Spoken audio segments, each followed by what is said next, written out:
While people wouldn't typically think of puzzle games as being capable of being revolutionary or groundbreaking, a quick reminder of the name Tetris says otherwise. Now, granted, while the Picross series is consistently satisfying, and I truly love Grindstone in particular, there hasn't been anything approaching that same level of shout it from the rooftops amazing in the genre on the Switch, but a man can dream. While I try to keep an open mind with all new indie releases, hoping for the next great game that will surprise me and knock my socks off, unfortunately Hegzis is not such a title.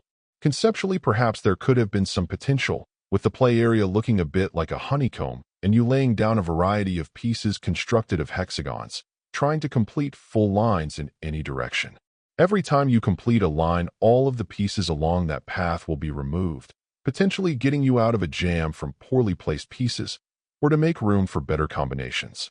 If you're able to complete multiple lines at once, you'll get bigger bonuses, so there's some incentive to perhaps take some risks to not be stuck simply completing one line at a time like an amateur as well. When it comes to problems, though, there are actually quite a few of them. The first is that in some ways the game feels like an incomplete thought. There are power-ups you'll be able to use in order to try to prolong your run, but they really aren't well explained, in general don't feel vital, and their inclusion invites control issues.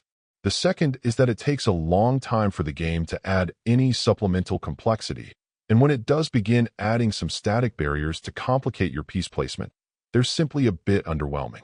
They slightly raise the bar of challenge, but it isn't enough to prevent a creeping sense of boredom. The last is that there simply isn't much urgency to piece placement, removing the excitement of being forced to make last-second decisions and rapid moves like you'd see in Tetris at higher levels.